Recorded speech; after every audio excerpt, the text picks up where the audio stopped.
Now we're going to talk about how we can implement a system that automates our money to make sure that number one, you never miss a payment again.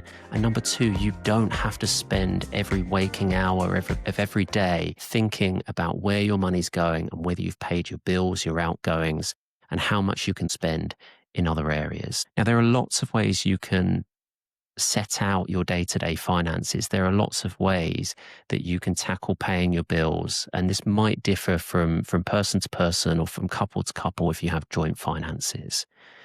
Firstly, everyone's spending should reflect your circumstances, your goals, and what's important to you. So it's really easy for our spending to creep up if our income creeps up over time, and that can happen in all areas of our expenditure. Now, if you do have income that goes up over time, as happens for most people throughout their career, that's great. That should allow you to spend more money, but that should be focused on things that are actually important to you. So before you look at automating your money, I want you to give consideration to what that looks like in your case, what your goals are, what your objectives are, because that should shape some of what we're going to look at in terms of the proportion of your net income and where that money might go. Now, what you can see here is a ballpark, an estimate, a feel finder of how you might set out your net income, how it might be allocated. You can see 50 to 60% of your fixed costs. So that would include things like your rent, your mortgage, your utility bills, your council tax, anything that you pay for on a regular basis that isn't easy to change would fall into this fixed cost category. So things that we don't have a huge amount of choice around. And again, 50 to 60% is a good guide. That's of your net income, so your take home pay after any tax or deductions. Now, where we might be thinking about what that looks like for us or how that might change over time would be a kind of key points where we're making big financial decisions. So if you are looking at moving home, if you are looking at extending or buying a new car, well, those things would fall into this fixed cost category. So it's a good sense check to think about whether we can stay within that 50 to 60% bracket, even with those bigger ticket items included. Now, for all of us, we're going to have a need to save and invest some money over time. Now, again, this is going to come back to your goals, and how much you might need to save might change dependent on what your objectives are, how ambitious they might be, and how much you're willing to give up in order to achieve those goals.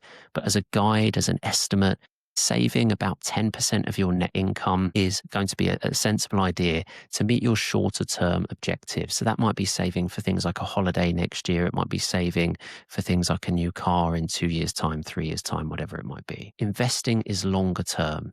Now, we also all have a need to invest. One of the reasons that we all need to invest money would be to retire. So retirement for most of you is going to be a way off. It might be a little way in the distance.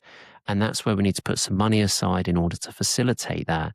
The reason we call this investing rather than saving is because anything that's further into the future gives us an opportunity to make that money grow.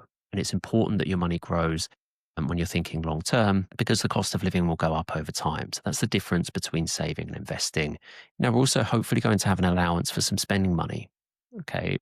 Know that we need to do responsible things. We need to pay our bills, save money for the future, invest money for retirement or for other longer term goals. But we also want to make life fun. This is about balance and making our money work for us. So it's important that we allocate some money towards enjoying ourselves, spending money, building experiences and memories with our loved ones. Okay, so we do want to have a budget in mind for that. So again, this is only a guide. These parameters could shift for you. So it might be that you're not necessarily spending a huge amount of money month by month. Perhaps you're not into buying clothes or material things. You don't have expensive hobbies. Your socializing might be low cost. Perhaps it's walking the dog for you that gives you enjoyment. But perhaps that means you're spending more time at home. And you therefore might be willing to allocate more of your money towards fixed costs and having a home that you love because you're comfortable spending less on other things. That's fine. You can move these dials to suit your goals, but hopefully you can see how having some sort of sense check on where your money's going will help you to reach your longer term objectives as well as live life in the short term. So once we've identified those areas, let's talk about how we can actually automate our money to make sure we can facilitate the short term and the long term without having to spend all of our time thinking about where our money goes. We're going to try and take all of the heavy lifting out of this.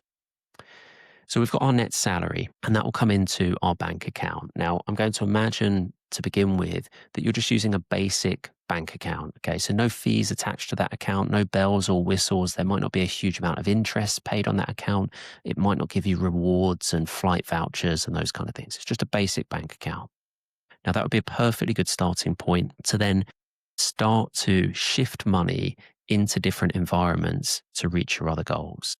And we're going to start with your fixed costs here.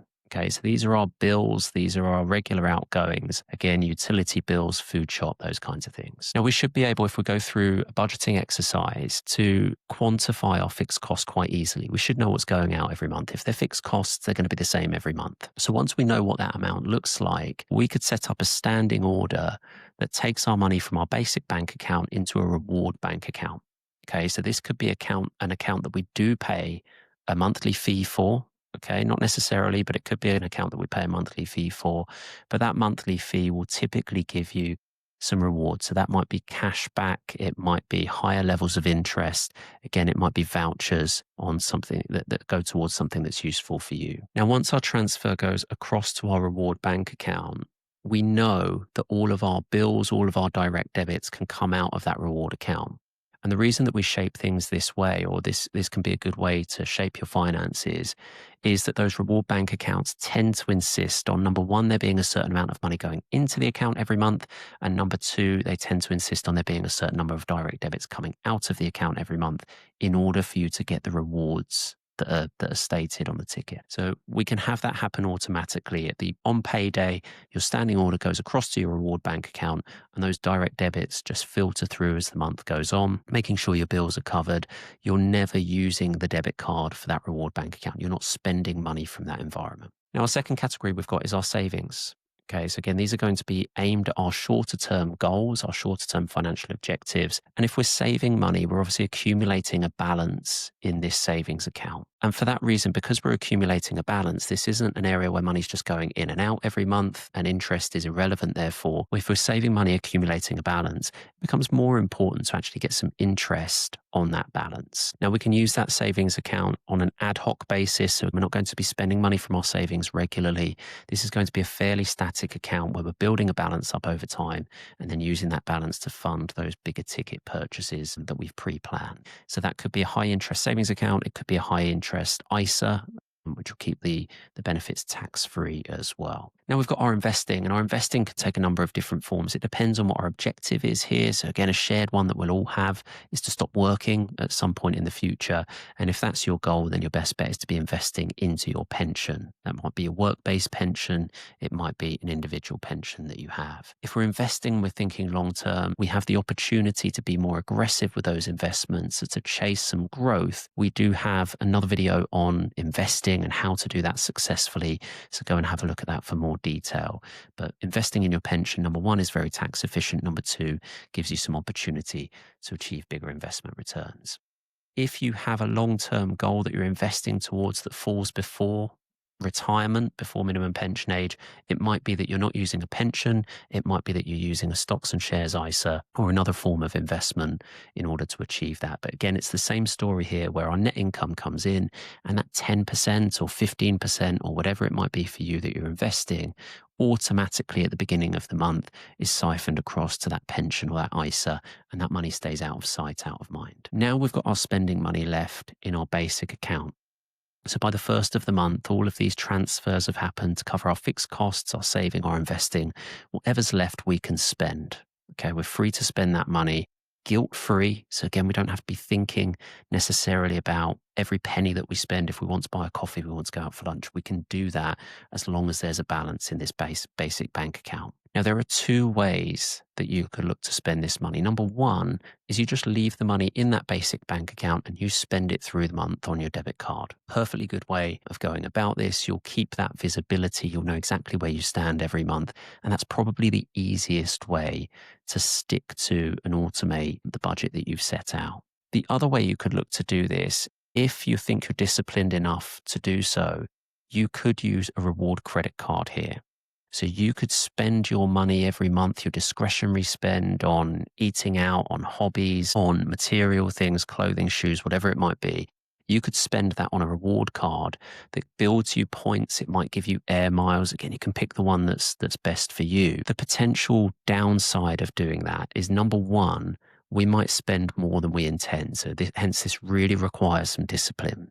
Okay, so you need to set out your budget for the month, and you might do that by implementing a limit on your credit card. Okay, even if they offer you a credit limit of, say, £5,000 on the credit card, you might say, actually, no, I'm going to bring that down because my budget for that spending money is £800 for the month, or is £500 for the month, or whatever it might be. And you cap your spending by doing that. So you can implement some controls within that environment, which would be worthwhile doing. The other risk here is that either because we've spent too much on the card throughout the month, or because we have had something come up, an emergency come up, there is the risk that we don't cover the full credit card bill when it's due. And it's critical that you do that if you're going to make use of these reward credit cards, because the rewards will never outstrip, will never outweigh the interest that would be payable if you don't cover the entire bill before interest is due. Okay, so that credit card bill has to be paid. Again, I suggest automating that to happen every month, that you pay the bill in full from that spending money that you have left in the basic bank account. And again, really important that you're honest with yourself about how likely you might be to slip up and miss a month's payment with the credit card, or slightly overspend in that area. If you think that's a risk for you, then stick to what we know works and just keep the money in the basic bank account. Spend from there on the debit card.